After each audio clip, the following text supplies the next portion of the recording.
Bien, je remercie Rosh Yeshiva, les rabbins nous avoir invités pour parler. On va essayer un petit peu de parler sur Yom Kippour.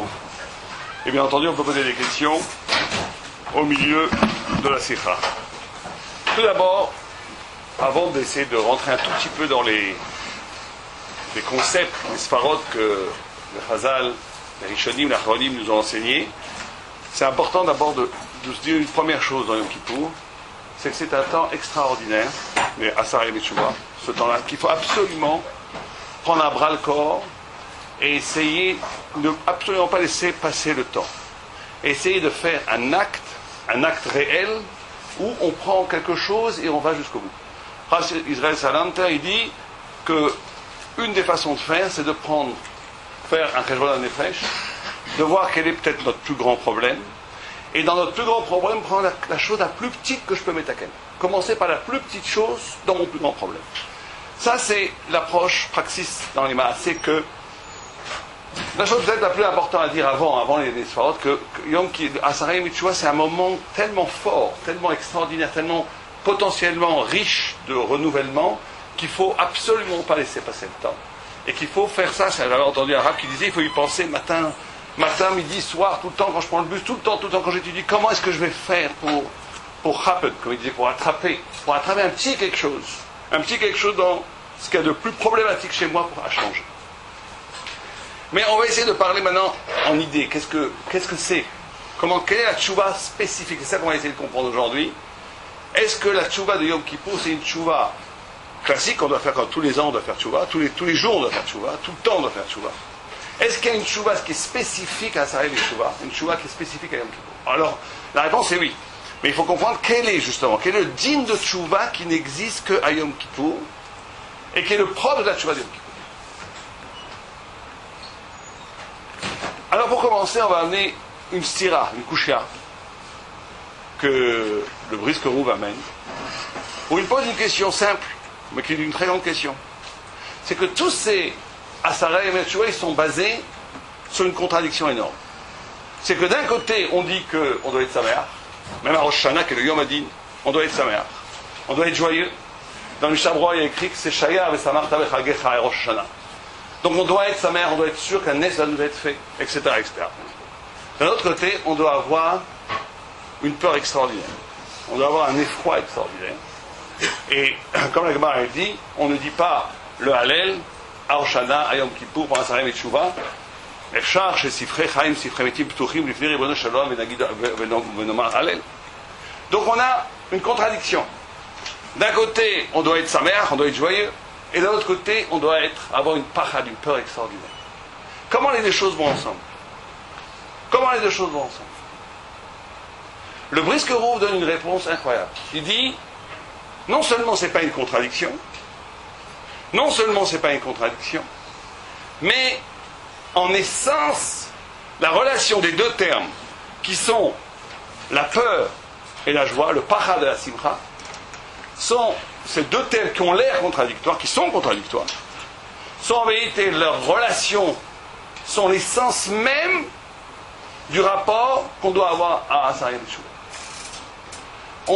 Le rapport entre les deux est la clé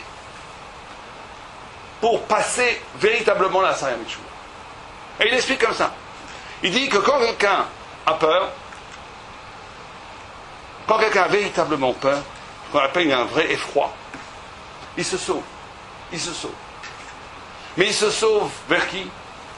Vers celui qui a la possibilité, la puissance, la capacité de le sauver.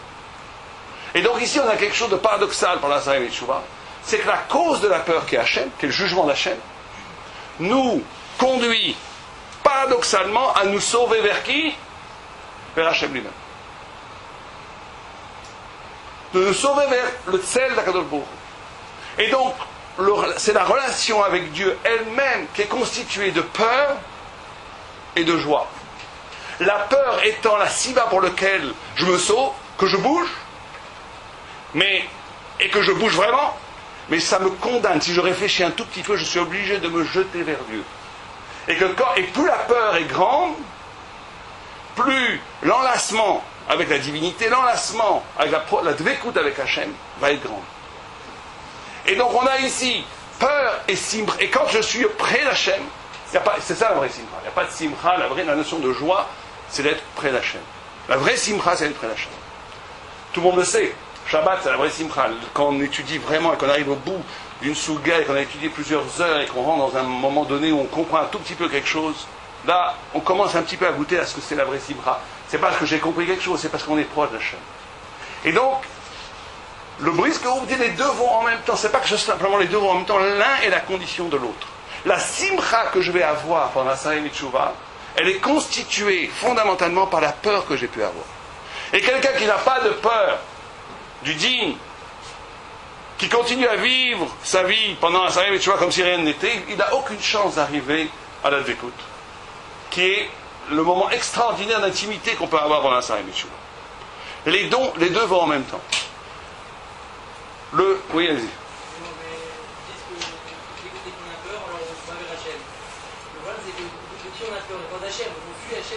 C'est ça qu'on nous dit justement. On nous dit qu'on a peur du jugement d'Hachem, mais quand quelqu'un est un tout petit peu intelligent, il sait que la seule façon de se sauver du jugement d'Hachem, c'est qui va se sauver du jugement d'Hachem? Que Hachem. Que Hachem, c'est une boucle. Et que la boucle, elle est constitutive du rapport à Dieu. C'est pas que c'est plus grand que la peur, c'est que la joie doit accoucher de cette peur. La joie qui est la proximité avec Dieu, la joie à la Torah, c'est toujours vivre pourquoi tu as été créé. C'est ça la simcha. La notion de joie, c'est que tu vis ce pourquoi tu as été créé. Or, l'homme a été créé pour être proche d'Hachem, donc quand tu es proche d'Hachem, tu as une joie. La joie, c'est pas d'avoir des choses. La joie, c'est de vivre ta vie. Tu peux avoir une vie même très difficile, si tu vis ta vie, tu es joyeux. Si tu sais que c'est ta vie que tu vis, tu es joyeux, même si tu manques de tout. Si tu as tout ce que tu veux, tout ce que tu veux, l'argent, tout ce que tu veux, tu sens que tu ne vis pas ta vie, tu es malheureux. La joie dans la Torah, la simcha, c'est toujours vivre ta vie.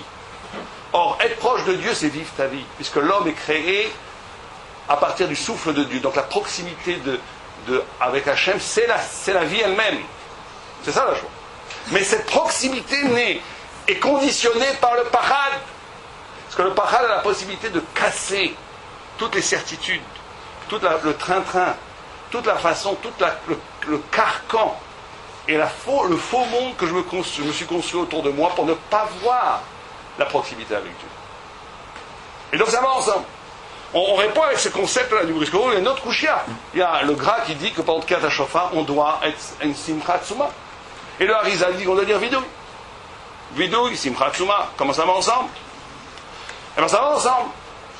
Certains ont même voulu dire, j'ai entendu une fois, que Kia, tu dois avoir la simcha parce que on couronne Dieu, Malchut. Troua, c'est Tchouva. Et la question qu'on doit se poser, c'est pourquoi après Troua, il y a Kia encore? Pourquoi il y a Kia encore une simcha après la Tchouva, après le Mishpat? Parce que justement, il faut être. Pendant un Sarei Mitshuva, on est Sameach Hashem et Melech. On est jugé, donc on a peur. Troua, vidouille, on fait Tchouva. Mais après, il faut que de cette peur, de cette tchouva, de cet effroi, naisse une autre simcha. La simcha d'être jugé. La simcha de faire partie de l'économie générale de la volonté de Dieu où je suis à un moment donné jugé. Et donc d'être Sameach Hashem fasse le mishpat sur moi. Ça veut dire que le yesod qu'on apprend là, c'est qu'il faut toujours traduire sa vie, son existence, en termes métaphysiques, en termes thoraïques. Il faut toujours arracher son existence de choses, de connotations, de déterminisme, de choses qui ont l'air de dire, voilà, c'est ça ma vie. Comment je vais payer la fin du mois, comment je fais ça, comment je me suis engueulé avec quelqu'un, comment je m'entends pas avec ma femme, comment je m'entends avec ma femme, comment je suis heureux avec mes enfants. Tout ça, c'est pas la vie. C'est des choses extérieures qui nous font croire qu'on vit quelque chose, mais on ne vit rien. La vie, c'est comment je suis capable de traduire mon existence en termes thoraïques. Mon existence en termes thoraïques. Or, quand je suis capable de traduire, la simcha, c'est d'exister, c'est de vivre, comme on a dit. Quand je suis capable d'être joyeux parce que j'ai été jugé, ça veut dire que je vis, ça veut dire qu'à ce moment-là, en premier plan de mon existence, c'est quelque chose de métaphysique, c'est la Torah. Je vis la Torah. Je suis heureux d'être jugé. Donc, ça veut dire que le jugement existe dans ma vie. Donc Kia, Simcha Hashem Emelech, Troua, je fais tchouva. Cette malchoute me crée un jugement qui me fait un effroi extraordinaire. Je fais tchouva, vidouille.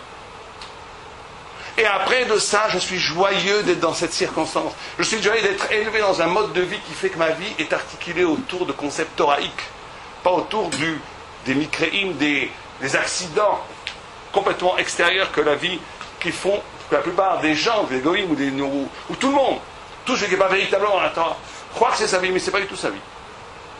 Il ne vit pas sa vie. Mais ce que dit le Brisker ici, c'est beaucoup plus profond que ça en a l'air. C'est cette relation qu'on a dans la Saïm et Tchouva entre l'effroi et la dvékout. C'est en vérité la relation essentielle que chaque homme a avec Dieu. Vous savez qu'il y a une couchée extraordinaire. Une couchée qui n'est pas tellement posée, je ne l'ai pas tellement vue, mais en tous les cas, c'est une couchée extraordinaire. Elle est le marin, on parle, mais je ne l'ai pas vue ailleurs. Que d'un côté, on nous dit Dieu absolument interdit de le connaître. Tout celui qui projette, Chasdé Shalom, des conceptions d'être vers Dieu, qui dit Dieu, c'est un grand-père avec la grande barbe, Chasdé Shalom, c'est la Vodazara. Dieu, il est toujours au-delà de l'être, radicalement au-delà de l'être.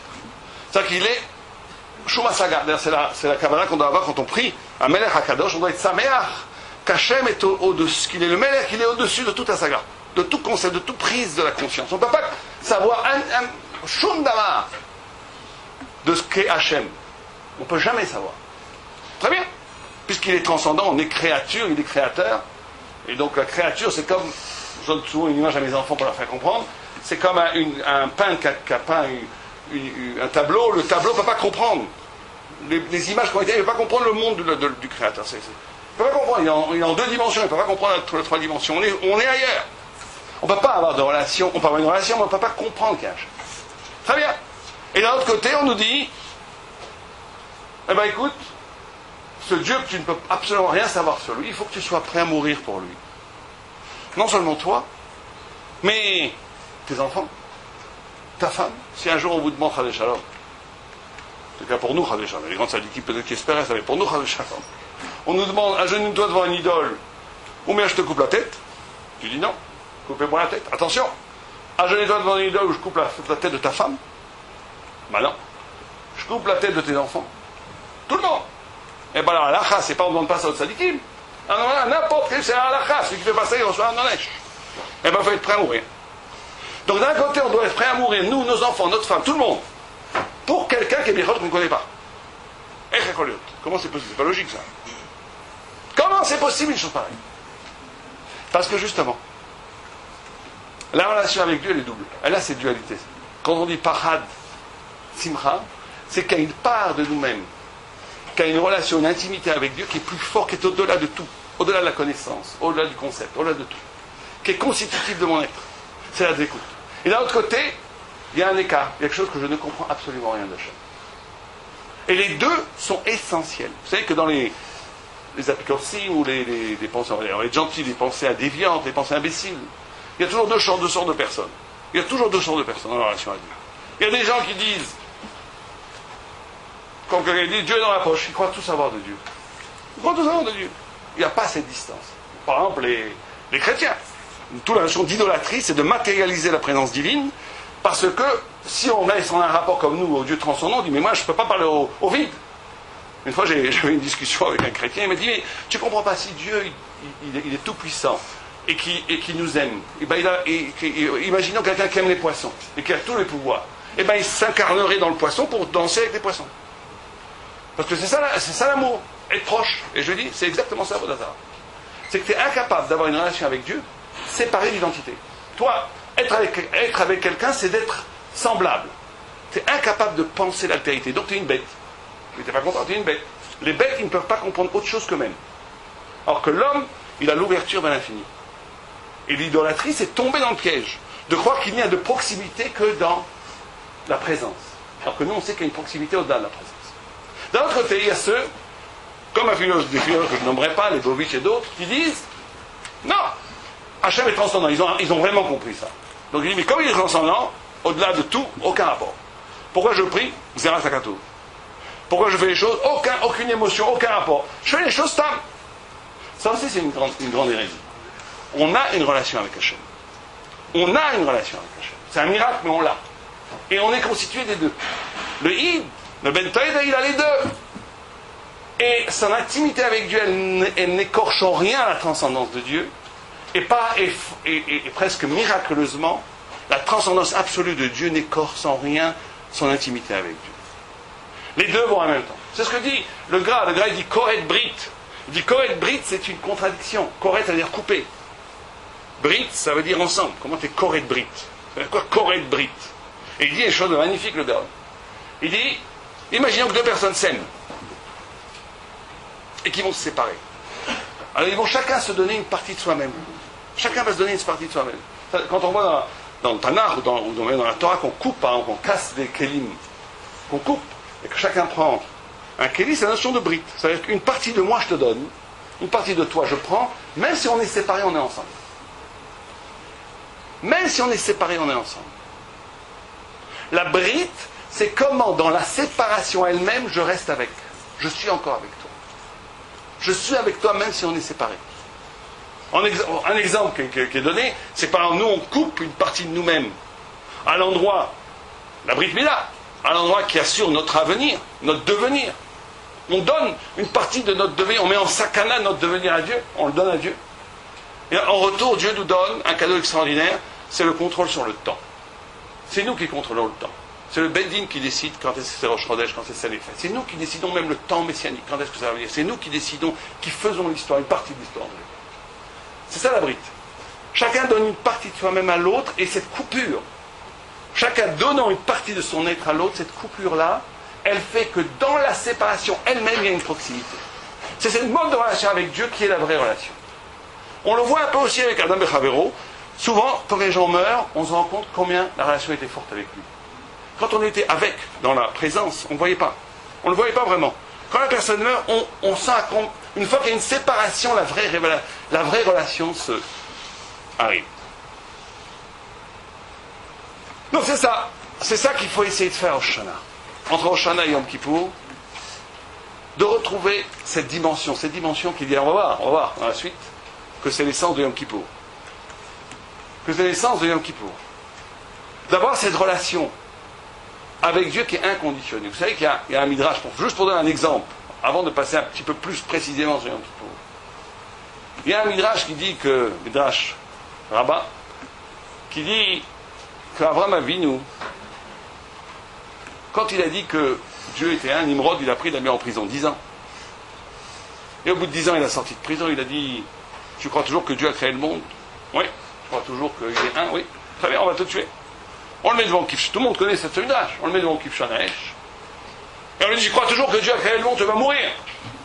Il dit, oui, c'est la vérité. La vérité, il a créé le monde. Et il est un.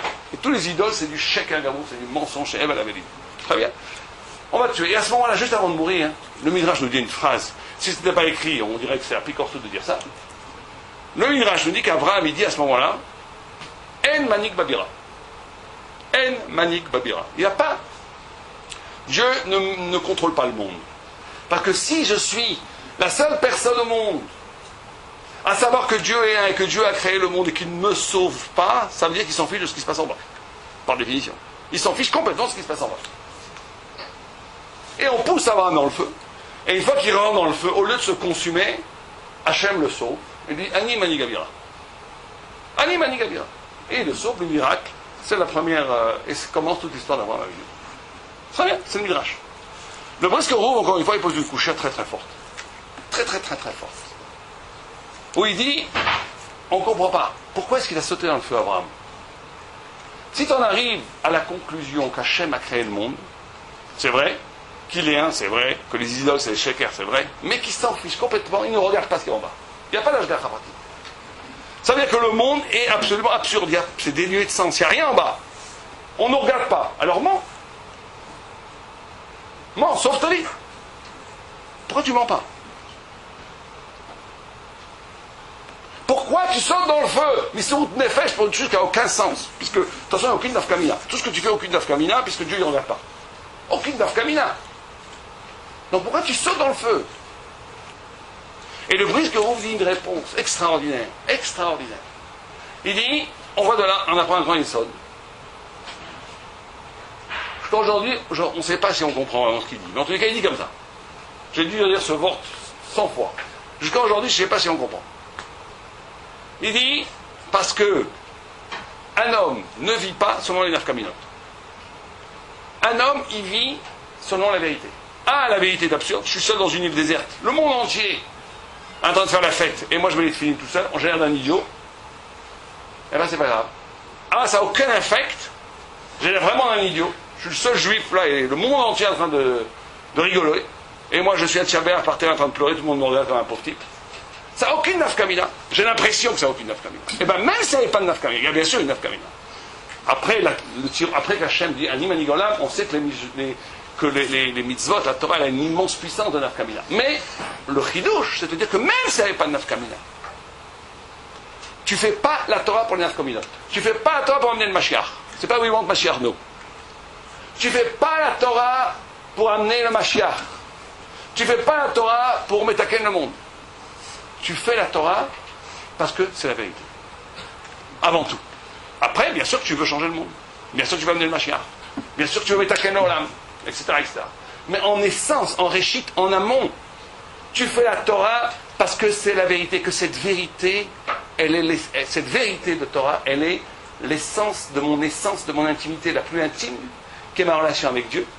C'est le côté de l'écoute, c'est le côté intimité, c'est le côté collé à Dieu, qui fait que c'est intrahissable, incorruptible. Je ne peux pas passer à côté de ça. Ah, ça n'a aucun sens, c'est pas grave, ça n'a aucun sens ici-bas. Ça n'a aucun sens dans la dimension de la révélation du monde. Mais ça a un sens dans ce rapport que j'ai, absolu rapport avec Dieu. Un sens qui est au-delà du sens, je ne comprends pas. C'est du même registre que de se tuer pour ne pas faire d'Avodazara. Et donc, c'est ça la première chose qu'il faut comprendre. Pendant un Sarah et Tchouva tout le temps, mais pendant un Sarah et Tchouva avant, c'est de revenir à Dieu, revenir à Hachem. Traduire sa vie même, malheureusement, même ce que tu attends tout le temps, à un moment donné, on oublie. Et le bon Dieu dans tout ça, on oublie. Pour leur nez, on oublie à un moment donné, attention, arrête-toi 2 minutes. Ah, Volbe, il avait tout le temps l'habitude de dire qu'il est très important d'arrêter 5 minutes par jour, seul. Sortir de l'Yeshiva. Bon, alors l'Yeshiva va me crier dessus, mais 5 minutes, sortir de l'Yeshiva, ça ne veut pas dire sortir de l'Yeshiva, abandonner l'Yeshiva. Ça veut dire s'isoler. À un moment donné, s'arracher du groupe, s'arracher des choses, être seul avec Hachem. Casser la locomotive. Allez, on se lève, tout le monde se lève, on se lève. Tout le monde fait bidouille, on fait bidouille. Tout le monde fait slichot, on fait slichot. Tout le monde prie, on prie. Et toi, t'as arrêté 2 minutes. T'as traduit ce qui se passe. Ce que la Torah te donne comme kelim, le shofar, les slichot, le jeûne. Est-ce que tu as traduit un tout petit peu ça en termes et moi? Moi, comment j'utilise ça pour moi? Est-ce que je rencontre Dieu dans tout ça ou pas? Ou je fais les choses, il faut les faire. Je suis un bon juif, c'est très bien, le mec, tout le monde fait comme ça. Mais est-ce que j'ai rencontré Dieu dans tout ça? La première tchouva à Yom Kippour, c'est de revenir à Dieu. C'est de revenir à Dieu. Alors on va essayer de voir. On va essayer de voir. Tout d'abord, comment est-ce que je sais? Comment est-ce que je sais si mon rapport à la Torah c'est un rapport à Dieu ou c'est un rapport imaginaire? J'ai construit un monde de religion, un monde de ce que vous voulez.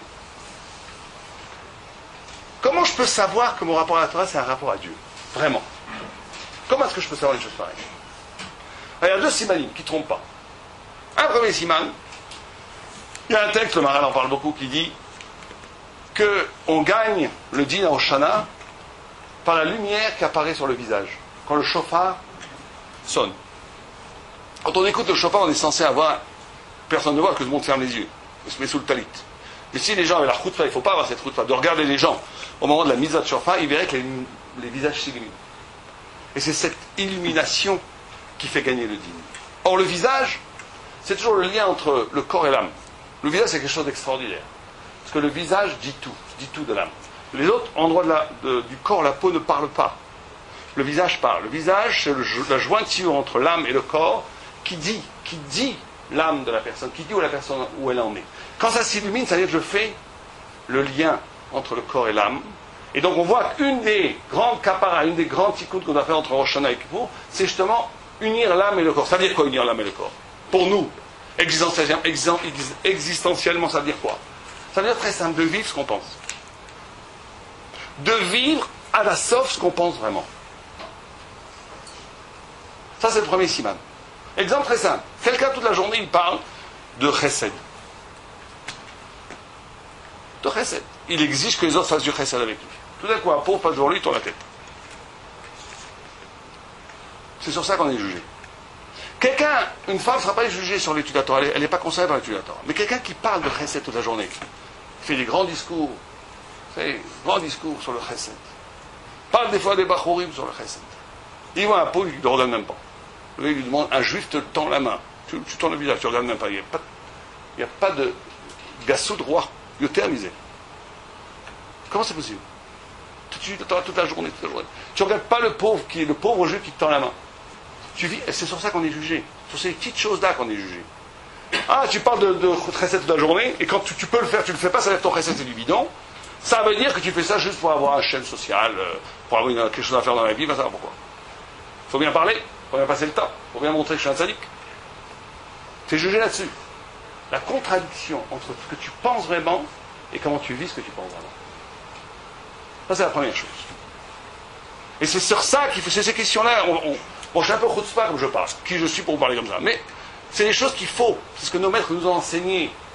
C'est ces questions-là qu'il faut se poser pendant la Sarah Metchouva pour essayer, pour un tout petit peu prendre de la doucha de ces jours-là, qui peuvent nous changer radicalement si on se pose un tout petit peu véritablement cette question. Parce qu'on a tous ce problème. D'une dichotomie, d'une déchirure entre nos grands principes et la façon dont on vit ces principes. Or, quand on est capable de faire un tout petit peu ce coup-là, ça amène des mayanot shel Torah, des orot en kamo. Ça, c'est la première chose. Deuxième chose, pour savoir, est-ce que notre Avodat Hashem, il est bien sûr, il y a tout dans tout. Personne n'est dans la Torah toute la journée, n'a pas de relation avec Dieu, bien entendu. Mais, ad kama. S'il y a une autre façon de pouvoir mesurer cela, c'est avec, pour comprendre ça, on va avoir une question du SMAC. Le premier SMAC, c'est un livre qui amène toutes les mitzvot à Katan, c'est-à-dire toutes les mitzvot qui sont Noël Hayom. Contrairement au SMAC qui amène toutes les mitzvot en général. Et la première mitzvah du SMAC, il amène la notion de croire au Mashiach. La mitzvah de croire au Mashiach. Qu'il y a une mitzvah de la Torah de croire au Mashiach. Et il dit d'où est-ce que cette mitzvah existe? Où est-ce qu'elle est? Où est-ce que la mitzvah de croire au Mashiach elle est? Et le SMAC dit, elle est dans Anochi Hashem. Premier commandement. Où est-ce que c'est écrit dans la Torah qu'il faut croire au Mashiach? Dans les Nevi'im, bien sûr, mais où est-ce que c'est une mitzvah d'oraïs? Où est-ce que c'est écrit dans la Torah qu'il faut croire au Mashiach? Et il dit que c'est dans Anochi Hashem. Quel rapport entre Anochi Hashem et Mashiach? Quelqu'un a une idée? Bon, la suite, il y a qui t'est sorti d'Égypte. Certains disent que comme il t'a sorti d'Égypte et qu'il a commencé une Géoula, comme Hashem il est parfait, il va finir la Géoula à la sorte. C'est un absurde possible. Mais si on prend le SMAC, il ne dit pas ça. Il dit, on apprend ça de Anochi Hashem. Quel rapport entre Anochi Hashem, je suis Dieu, et croire au Mashiach? Et savoir que le Mashiach va venir, pas juste croire. De savoir que le Mashiach va venir et qu'il va nous sauver. Quel rapport? En quoi Anochi Hashem amène le Mashiach? Comment? Oui, il dit le SMAC encore plus loin que ça. Il dit, parce que la relation avec Dieu, par définition, elle est libératrice. La relation avec Dieu, elle est libératrice. Il n'y a pas de... Quand Dieu se révèle, on entend le pshat d'après le SMAC, chez Anochi Hashem, je suis Dieu, qui t'est sorti d'Égypte, c'est pas parce que je t'ai sorti d'Égypte qu'il faut croire au Mashiach, c'est un Mesouba, c'est une conséquence. Parce que je suis Dieu, il y a eu la sortie d'Égypte. Parce que dès que Dieu se révèle, il y a libération. Il y a Géoula. Il n'y a pas de révélation de Dieu sans Géoula. Et ça nous pose un grand problème à nous. Ça veut dire que si on a une relation avec Dieu, et donc avec la Torah, et qu'on n'est pas libéré, qu'on n'est pas épanoui, je parle d'un épanouissement thoraïque, bien entendu, c'est qu'on n'a pas de relation avec Dieu. On a une relation avec autre chose. On n'a pas une vraie relation avec la Torah. Par définition, celui qui, dans son learning de la Torah, dans sa pratique des mitzvot, dans sa étude de la Torah, si ce qu'il sait, c'est en vérité une relation avec Dieu, c'est un homme absolument libre, épanoui. Sa mère, sa mère verra auquel. Par définition. Si quelqu'un dit la Torah, c'est dur, c'est lourd, c'est qu'en vérité, il n'a pas de relation avec Dieu dans sa Torah. Il a une relation avec autre chose. C'est de la religion, ce que vous voulez, mais ce n'est pas la Torah. Donc ça, c'est une autre façon d'être modèle. C'est une autre façon d'être modèle. Où est-ce qu'on en est? Où est-ce qu'on en est? Bien, c'est les deux façons. Donc on a dit, ça c'est la première grand premier shlav de Yom Kippour, c'est de revenir à Dieu.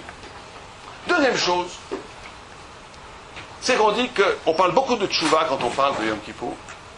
Mais il y a un autre aspect de Yom Kippour qui est que c'est Yom Matan Torah. La Torah qu'on a, c'est en vérité la Torah des Luchot Hashniot, qu'on a reçue à Yom Kippour. Et bien entendu, on ne peut pas croire que Yom Kippour c'est Yom Kapara et Yom Torah juste par hasard, que les deux se sont rencontrés le même jour, que le fait qu'on a reçu la Torah à Yom Kippour et le fait que c'est à Yom Kapara, on a reçu les deuxièmes Luchot à Yom Kippour, et que c'est le Rachid dit Yom Chatunato c'est Yom chez Matnat Luchot Hashniot. C'est le jour où on a reçu la Torah. Donc c'est le jour où on a reçu la Torah et c'est le jour de la Kaparet. Et bien entendu que ça va ensemble. Et que donc il y a une tchouva qui vient à partir de la Torah et une Torah qui vient à partir de la tchouva qui est propre à Yom Kippour. Et c'est peut-être là, on a posé au début la question, quel est le din tchouva qui est propre à Yom Kippour? Qui est propre à Yom Kippour. Dans le Midrash, j'ai écrit que David HaMelech, c'est le premier homme qui a fait tchouva. Or, c'est pas vrai. Adam Arishon, il a fait tchouva toute sa vie. Caïn, il a fait tchouva. Rouven, il a fait tchouva. Pourquoi est-ce qu'on dit que qu'on dit que David HaMelech, c'est le premier qui a fait tchouva? Qu'en irait que la tchouva, dans le Zohar, il y a écrit dans plein d'endroits où la tchouva ne suffit pas. La tchouva ne suffit pas pour Metaken. Par contre, la tchouva avec la Torah, ça Metaken tout. Le premier qui a fait une tchouva qui a ramené à la personne comme avant la faute, absolument avant la faute, c'est David HaMelech. Parce qu'il avait la Torah. Rouven, c'est avant Matan Torah. Adam, c'est avant Matan Torah. Caïn, c'est avant Matan Torah. Ils ont fait tchouva. Bien sûr qu'ils ont fait tchouva. Ils ont regretté leur faute. Mais ce regret n'a pas fait une kapara moura parce qu'il n'y avait pas de Torah. Comment? J'entends pas. Oui, mais la faute de Moshe Rabbeinu, elle est absolue. C'est pas une faute qui est considérée comme une faute qu'il a déplacée, qui a fait qu'il y a eu une chute. C'est une faute qui est liée à son Midatadin, c'est Lévi, c'est tout un truc. C'est pas, on n'appelle pas, on voit pas que Moshe Rabbeinu s'appelle un Baal Tshuva. Moshe Rabbeinu était parfait. Même sa faute n'était pas une faute, au niveau de nous, on peut le voir. C'était une faute par rapport à lui, mais pas par rapport à nous. Et de toute façon, c'est pas une faute qui est caractéristique de Moshe. Comme David HaMelech avec Bathsheba, c'était une faute énorme qu'il a metaken ad ayesod. À l'idée, tu vois, c'est ça qu'on veut comprendre aujourd'hui. On va essayer de comprendre aujourd'hui quel est le din spécifique de la tchouva de Yom Kippour, qui est lié justement à Matan Torah, qui est lié à la Torah. Il y a une tchouva qui est liée à la Torah, qui est propre, qui n'est pas simplement incarner ses fautes. Qui n'est pas simplement, regretter ses fautes. C'est une tchouva qui est autre. Alors on va essayer. La tchouva, c'est, de toute l'année, on a dit, c'est regretter ses fautes. La tchouva de Yom Kippour, on va dire en anglais l'idée, qui est dit partout, c'est pas simplement de regretter ses fautes, c'est d'avoir une prise de conscience que toutes les fautes que j'ai faites et toute la puissance du mal, que le mal n'a de puissance, que le Yetzer Hara n'existe, que le Satan n'existe que dans la mesure où je lui donne de la puissance. Que le mal, c'est ça la tchouva de Yom Kippour. La tchouva de Yom Kippour, c'est de considérer le mal comme quelque chose d'extérieur, comme quelque chose qui est chitzoni, qui n'a aucun rapport avec moi, qui n'a pas de vrai rapport avec mon vrai être. C'est ça la tchouva de Yom Kippour. Vous savez qu'à Yom Kippour, on avait les deux séirs. Les deux séirs devaient se ressembler absolument. Il y a un din dans la Mishnah, dans la Halacha, qui devait être Shavé be Mishkal, Shavé be Mechir, Afilou, Shavé be Tseva, Abakol. Et on faisait une agrala. Et les deux qui se ressemblaient absolument, un allait Khatat la Hashem, pour Hashem, et l'un allait à la Azazel. Il n'y a pas plus grande différence que dans le monde entre Azazel et la Hashem. Or pourtant, cette différence abyssale, énorme, elle venait justement à partir d'une ressemblance. D'une ressemblance, il fallait que ça se ressemble. C'est une halakha. Les deux séirs doivent se ressembler absolument. Absolument. Pourquoi est-ce que c'est comme ça? Parce que la vraie différence, elle vient qu'après que j'ai été capable d'abattre toutes les fausses dissemblances. Toutes les fausses dissemblances. Je ne suis pas tzaddik parce que j'ai une barbe. Je ne suis pas tzaddik parce que même j'ai une kippa. Je ne suis même pas tzaddik parce que je fais les mitzvot. La différence entre moi et un goy, c'est pas dans ces choses, ces dissemblances extérieures. Pour arriver à la vraie différence entre moi et un goy, entre un ben toiré et celui qui n'est pas un ben toiré, entre un tzaddik et un rachat, c'est qu'il faut être capable justement de ne pas s'identifier à l'extériorité, même thoraïque, même cachère, mais aller à l'essence des choses. Il y a quelque chose dans l'essence même qui est différent. Et que cette différence n'apparaît que quand tu as été capable de dépasser toutes les fausses dissemblances, ou en tous les cas les dissemblances extérieures. Les fausses et celles qui sont que extérieures. Et donc Yom Kippour, c'est cette capacité-là de jeter l'extérieur. Le Sarah Azazel, le Seir Azazel, c'est Edom, Edom c'est l'extériorité. C'est d'être capable de prendre le mal et de dire c'est pas moi. De se dissocier de façon identitaire avec les fautes. De savoir que les avérotes que j'ai faites, que le lachon hara que j'ai fait, que les passions que j'ai eues, que la jalousie que j'ai eue, que le bitul Torah que j'ai fait, que tout le mal que j'ai pu faire pendant l'année, ça n'a aucun rapport avec mon être à moi. C'est ça, et que mon être à moi, on va voir, il est ailleurs. Il n'est pas dans les fautes. C'est ça la tchouva qu'il faut faire. Allez, faire très attention, parce qu'effectivement, ça peut amener à une sorte d'irresponsabilité. Je ne sais pas, moi, donc je suis naquis. Je suis naquis, donc j'ai aucun rapport avec rien. Il s'agit ici de dire, de comprendre, c'est une compréhension, de comprendre que le mal, en essence, n'est pas. De faire cette prise de conscience, véritablement. Que le mal, c'est pas moi. Que le mal, c'est toujours quelque chose d'extérieur qui m'est imposé extérieur. Ça, c'est l'essence même de la tchouva qu'on a fait. C'est pour ça que le fil rouge devenait blanc. Le fil rouge, le rouge, c'est la couleur toujours du sang, du nefesh. Et le fil rouge devenait blanc, c'était un signe qui montrait que Hachem comprenait, acceptait, de dire que nos avérotes, où on avait mis, ou qui avait l'air d'avoir mis le sang, d'avoir mis le nefesh, d'avoir mis l'intériorité, il le transformait en blanc, et ça a été un signe de dire oui, c'est pas nous. C'est pas vous, je suis d'accord, vos fautes, c'est pas vous. Mais Hachem peut comprendre que les fautes, c'est pas nous. Il peut rendre le rouge blanc, que si nous-mêmes on fait cet effort, et qu'on fait ce vidouille, on fait cette révélation à nous-mêmes et devant Dieu, que je ne m'identifie pas au mal. Je ne m'identifie pas à mes fautes. Je ne m'identifie pas à tout ce qui est mal. Vous savez, c'est ça l'essence même de la kapara et de la tchouva du Yom Kippour. Il y a un midrash qui dit que même s'il y a 999 anges qui vont nous attaquer, qui vont nous dire on a fait tous les péchés, et un seul ange qui dit qu'on a fait du bien, on sera sauvé. Et il y en a qui disent même, un agmara, que même si dans l'ange lui-même, il y a 999 parties qui nous accusent et une qui ne nous accuse pas, on est sauvé. Comment c'est possible? C'est pas juste. C'est presque 1 sur 1 million presque. 999. Comment c'est possible? Énormément d'avérotes. Et un qui nous dit était sauvé. Comment c'est possible? Parce que ce qui est jugé pendant ces Asara et Mitshuva, ce qui est pardonné pendant Yom Kippour, c'est pas tellement nos mitzvot et nos avérotes. C'est qui on est en essence. Est-ce que quand je fais des avérotes, ça m'exprime mon être, et quand je fais des mitzvot, c'est un mikra? Ou est-ce que quand je fais des mitzvot, ça exprime mon véritable être, et quand je fais des avérotes, c'est un mikra, c'est quelque chose d'extérieur? C'est ça la tchouva du Yom Kippour. La tchouva du Yom Kippour, c'est d'être capable de rendre toutes ces avérotes, même si elles sont énormes, comme des mikra, comme des choses qui ne sont pas la révélation de mon être réel, qui sont des choses de l'ordre de la circonstance. On va voir. Mais avant ça, c'est la première chose.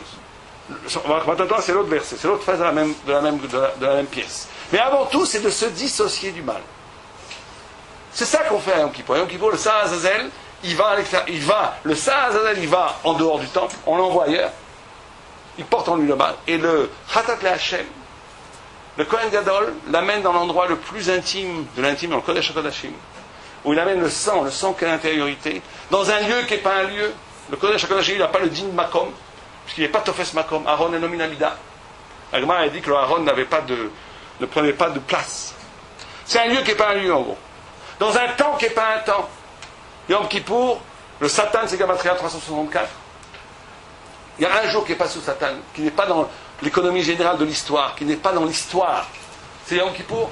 Dans un lieu qui n'est pas un lieu, dans un temps qui est pas un temps, je déverse l'intime de l'intime, le sang, devant Hachem. Et je dis, voilà, je suis moi, tel que je suis, dans mon plus grande intimité, et le Azazel, et le mal, il est à l'extérieur. C'est ça qu'on doit faire Yom Kippour. C'est ça la tchouva de Yom Kippour. Vous connaissez l'histoire de Rabbi Eliezer ben Dourdaya. Rabbi Eliezer ben Dourdaya, c'était un rachat, avant d'être Rabbi, un très grand rachat, où il faisait Aberot, Enkamo, il faisait des milliers de kilomètres pour aller voir des femmes. C'était sa vie. Sa vie, c'est comme Don Giovanni. C'était sa vie. Sa vie, c'était de faire des Aberot. Et un jour, on va pas raconter l'histoire, c'est un peu long, c'est aussi un peu... Un jour, il était avec une femme, il y a une personne qui dit, il y a un vent qui est sorti de lui, et elle s'est moquée de lui, la prostituée, elle lui dit, comme ce vent est sorti de ton corps, et il ne reviendra jamais dedans, toi tu ne pourras jamais faire tchouva. Elle a vu que c'était un rachat gamour. Elle a vu que c'était vraiment un rachat gamour. Et il a pris ça comme un choc. Il dit, moi, dès qu'on vous condamne, à ce moment-là, le verset à top, il dit, ben, attends, jusqu'à maintenant, j'avais toujours un petit espoir d'être bien. Alors je me laissais aller, mais à un moment donné, ça me dit, c'est fini. Il n'y a plus de retour, là, c'est fini. Et là, ça donnait un choc énorme. Et la Gemara a dit qu'il s'est mis entre deux montagnes, qu'il a demandé aux astres d'intervenir pour lui, ils n'ont pas voulu. Bon, à la fin, il dit, il a fait tchouva lui-même, et il a pleuré toute la nuit, et il s'est mis comme un enfant, on dit, comme dans la position du fœtus, entre la jambe, entre les deux genoux. Il est rené. Il est ressuscité, comme on dirait. Et il est mort. Son âme est ressuscitée. Et il est mort. Et une voix est sortie, une bat-colle est sortie, chez Mouzman Rabbi. Pourquoi on l'appelle Rabbi? C'est encore un autre vort. Parce qu'il n'avait jamais appris un mot de Torah. Pourquoi on l'appelle Rabbi? C'est encore un autre vort. Dans tous les cas, on dit Mouzman Rabbi Eliezer ben Dourdaya. Lechayor Lamaba. Très bien. Le Maharal de Prague, il pose une question très simple. Il dit, pourquoi il est mort? Pourquoi il est mort? Voilà quelqu'un qui a fait une des tchouas les plus belles de l'histoire de l'humanité. Il a fait tchouva. Maintenant qu'il est à l'Yeshiva, qu'il rentre à Beth Alevi, qu'il commence à étudier. Pourquoi est-ce qu'il est mort? Il fallait au contraire lui donner la chance d'étudier la Torah et de grandir. Il a appelé un gadol, on l'a appelé Rabbi, un Tana. Pourquoi il est mort? Et le Maharal, comme à son habitude, il donne la réponse boule. La réponse qui est la vérité, en gros. Le Maharal, il dit parce que tchouva a pour racine shav. Retour. Retourner. Et retour, tchouva, c'est constitué par Shin et Bet. Bet, c'est la deuxième lettre de l'alphabet. Shin, c'est l'avant-dernière lettre de l'alphabet. Qu'est-ce qui reste? Nous, la première et la dernière. Aleph, Ta, Ata. Ata. La tchouva, c'est de revenir à At. À quel At? À Ata. C'est de revenir à la tchouva. C'est l'essence même de la tchouva. De revenir à ce qui en toi n'a jamais été corrompu par le mal. C'est ça la tchouva. La tchouva, c'est d'être capable de revenir à ce dont on parlait il y a 2 minutes, à ce point d'intimité qui n'est pas articulé par les avérotes, qui n'est pas articulé par le monde, par ton toi-même, qui n'est pas formulé même par ton histoire de ta famille, tes parents, tes grands-parents, tout ce que tu veux, ton travail, ta vie. On a une façon de se comprendre qui est articulée, fabriquée par la vie qui nous a fabriqués. C'est ok, c'est une partie de nous-mêmes. Chacun, il n'est pas juste un être éthéré, il est créé par la vie. Mais il y a une partie en nous qui n'a aucun rapport avec tout ça.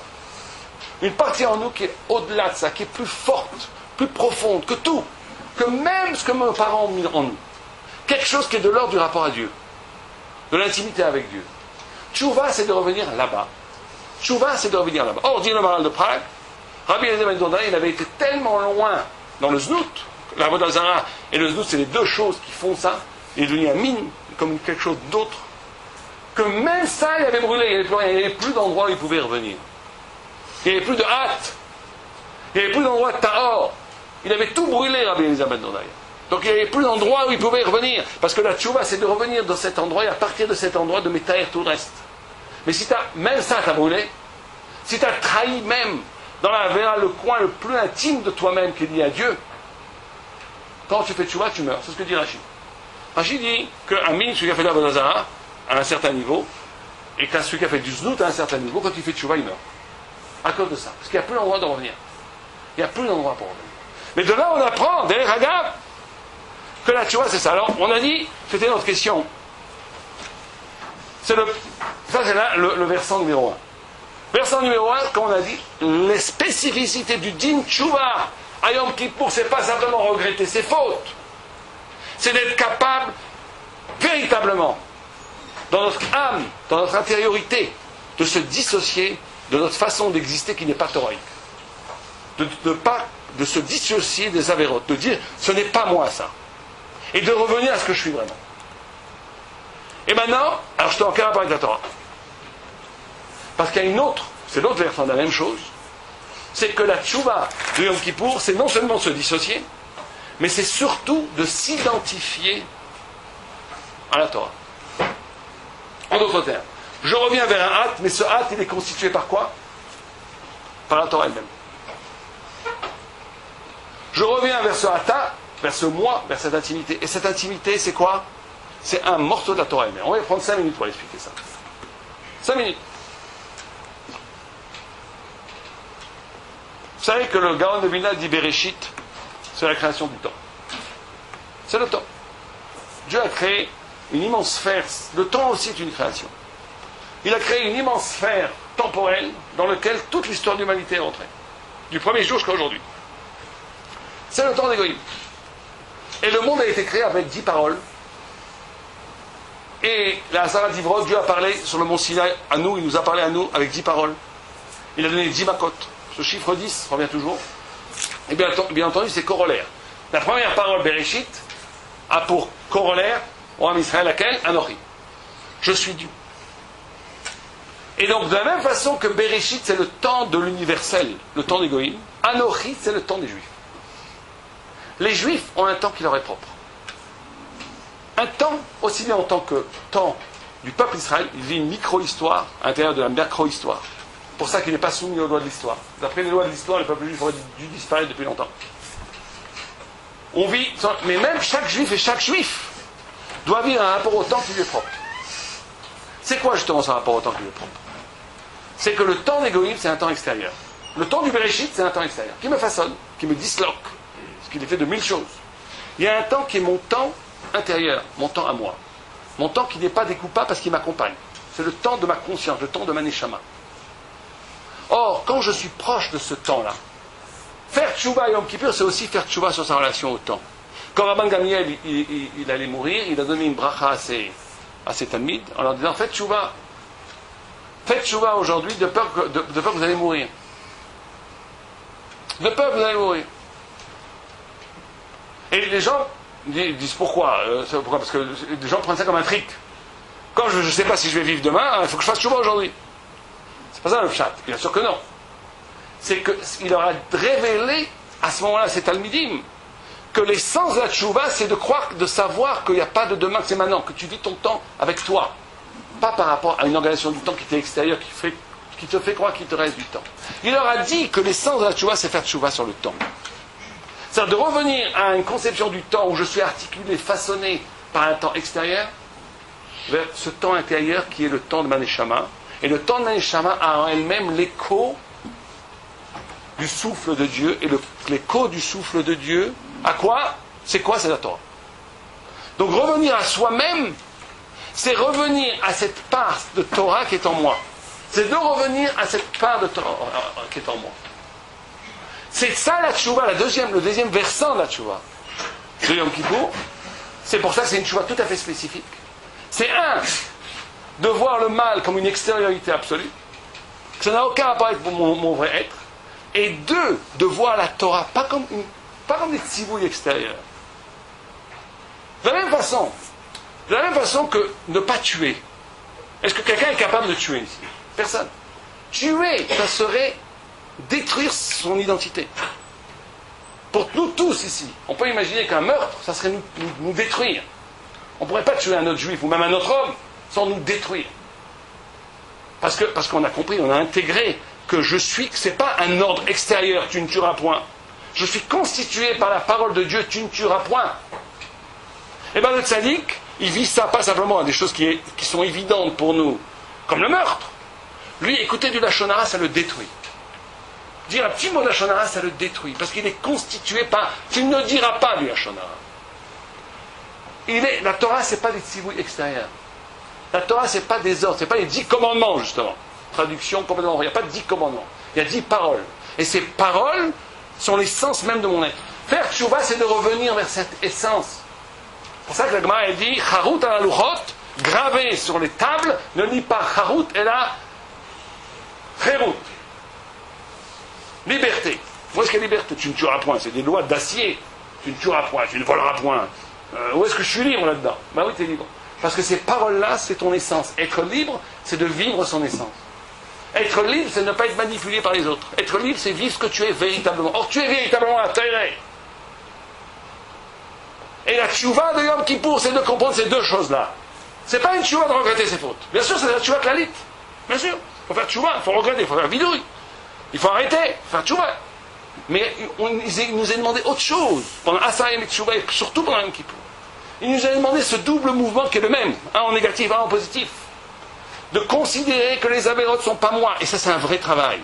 De se dissocier du mal que j'ai créé. De se dissocier de tout ce carcan identitaire que les avérotes, que la famille, que le social, que la vie fausse a créé, qui fait croire que c'est moi. À un moment de dire, non, ça, Azazel, c'est Azazel, t'envoies ça ailleurs.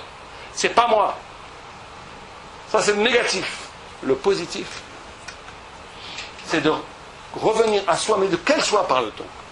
D'un soi qui est structuré par le souffle de Dieu, c'est-à-dire par les paroles de la Torah elle-même, se considérer comme une parole de Torah vivante.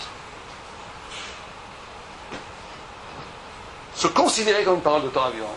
C'est pour ça que, quand on est un étudiant en yeshiva, très souvent on entend des voix comme ça, on dit, oh là, ça existe, ils exagèrent, les rabbanim, qu'il ne faut pas écouter les chadashot, et qu'il ne faut pas jouer au computer, et que Internet c'est une catastrophe, et des fois on se dit, le tzara, il dit, oh là là, ça suffit, on est des hommes, il faut bien vivre.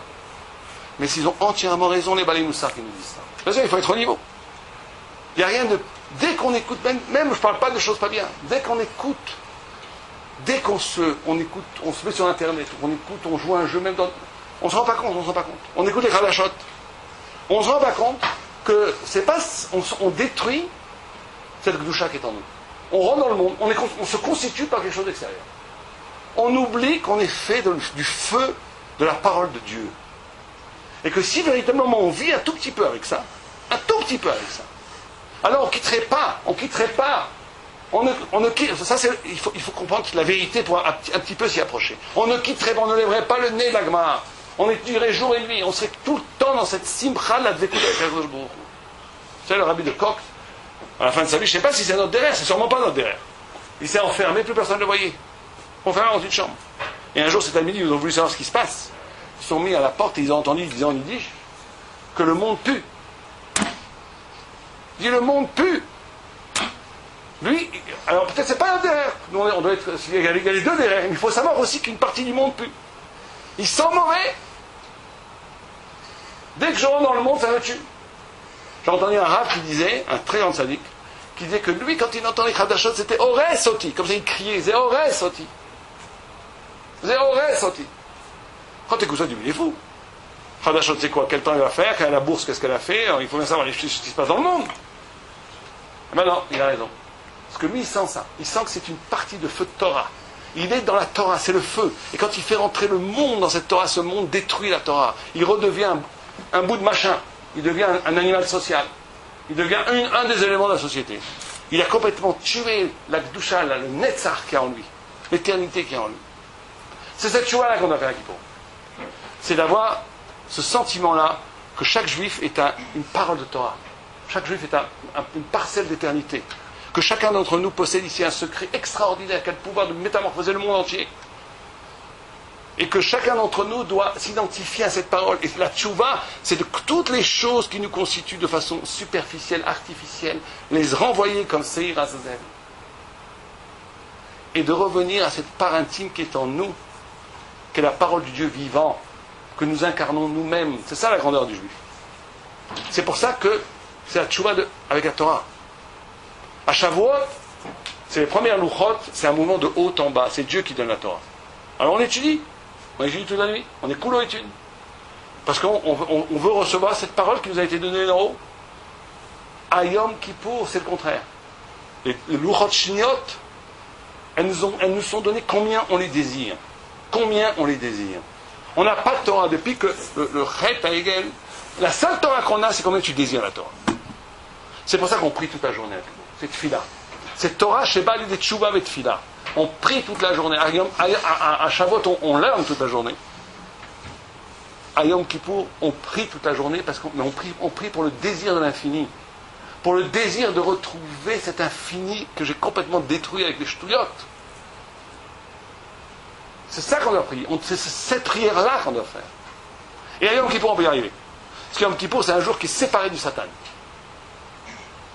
C'est un jour où on n'a pas besoin de manger. Il y avait un rave, j'ai oublié quel rave qui disait, à Tcha B'Av, il n'est pas question de manger. Je ne sais plus comment il disait, mais en tous les cas, à Mi-Echol L'Echol. Mi-Echol L'Echol, Tcha B'Av, le temple est détruit, tu peux manger. Mi-Echol L'Echol. Il disait à Yom Kippour, Mi-Tsarich L'Echol. Celui qui pense à manger à Yom Kippour, il est mal barré. À Yom Kippour, c'est un jour où on est tellement proche de Dieu qu'on est nizon d'Akadosh Baruch Hu, comme l'Avdil, Moshe Rabbeinu, 40 jours sur le Sinaï. Comme le feu qui ne détruisait pas le Sné. On est nizon de quelque chose qui n'a pas besoin de détruire. On est nizon de Rouhani, on est nizon de Dieu directement. Donc à Yom Kippour, la Tfila doit amener à la soif de l'infini, à la soif de la Torah, à la soif de cet infini en moi qui a été détruit par les avérotes et que je dois absolument retrouver. Et pour ça, il faut considérer les avérotes comme quelque chose d'extérieur et prier de tout son cœur de retrouver en soi l'éclat de la Torah qui est le Netzach qui est en nous. C'est ça la tchouva spécifique de Yom Kippour. Voilà, on a un peu dépassé le temps. Peut-être qu'on fera, s'il y a des questions après Mincha. Voilà.